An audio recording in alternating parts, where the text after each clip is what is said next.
So, ito yung room namin dito sa Prague Royal Court Tourism. So, pasok tayo dito sa toilet. Sandali lang, hanapin ko yung ano? Ito pala, Royal Court Apartment. So, ito yung banyo natin. Well, may sink tayo dito, hugasan, at saka may magandang salamin.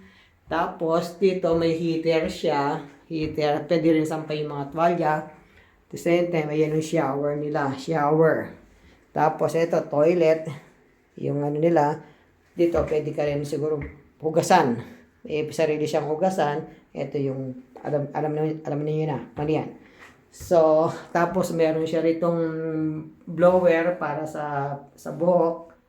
At tapos may tuwalya na siya rito. So, ito yung pinaka toilet niya. Naka tiles, ewan ko, tiles to or marble yan. Pero maganda, malinis tignan. Tapos meron siyang bathtub.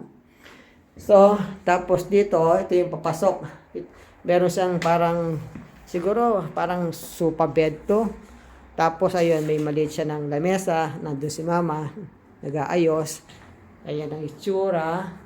Tapos may maliit siyang, ayun, microwave, sink, kung gusto mong magluto. Tapos may thermos, yun, hugasan. So, ayan, tapos may bintana tayo para kung pwedeng gusto mong sumilip sa labas. Ayan ang labas natin. So, ayan ang itsura. Dalawa yung ano natin. Ito, may TV siya. Ito, tama, TV. Ito, may isa pang bintana rito.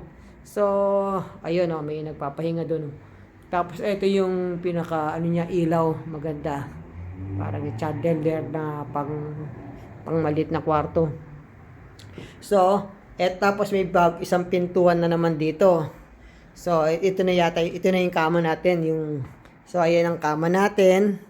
So, meron siyang maliit na upuan or table man, kung ano man yan. Ito, color green, maganda, presko sa mata. Ayan yung cabinet niya, parang glass cabinet siya. At the same time, meron pa tayong cabinet dito. Tapos, ayan ang ilaw.